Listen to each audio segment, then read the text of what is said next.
Bonjour et bienvenue sur votre chaîne TechLab. Lors de notre dernière vidéo, on avait vu comment gérer les options du graphique croisé dynamique. Donc aujourd'hui pour notre vidéo, on va voir comment créer un graphique croisé dynamique qui affiche les montants facturés en fonction du type de vente pour notre exemple. Donc pour créer le graphique croisé dynamique, rien de plus simple. Je sélectionne mon tableau, je peux utiliser la raccourci CTRL A pour tout sélectionner. Je vais aller à insertion, cliquer sur graphique croisé dynamique et valider les options en cliquant sur OK. Donc ici j'ai mon icône graphique croisé dynamique ici. Donc pour réaliser le graphique, donc je vais venir type, je vais le mettre ici au niveau des axes de catégorie. Je vais prendre montant de facture et je vais le mettre au niveau des valeurs. Donc vous voyez, donc ici j'ai mon graphique type en fonction du montant des valeurs.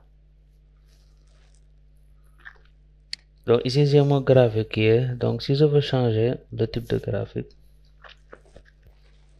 donc dans un premier temps il m'a créé un graphique en barre. Donc ça c'est un graphique en barre. Donc si je souhaite modifier le graphique, donc rien de plus simple, je vais aller dans l'onglet création. Donc ici le type de graphique. Donc ici j'ai des styles de graphique, en barre. Maintenant si je veux changer la nature du graphique, donc je vais venir ici cliquer sur modifier le graphique. Donc en cliquant sur modifier le graphique, j'ai cette barre de dialogue qui s'ouvre. Donc ici j'ai courbe, si je veux courbe, secteur, ici choisissons secteur.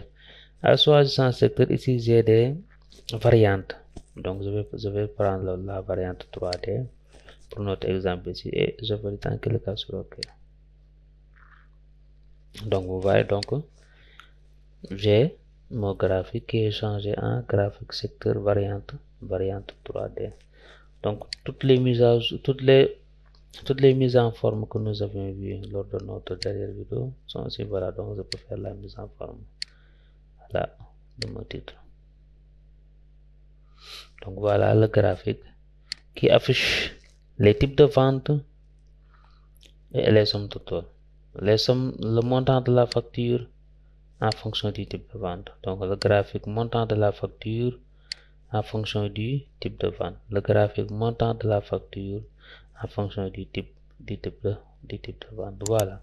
C'était tout pour la vidéo d'aujourd'hui. J'espère que ça vous sera utile.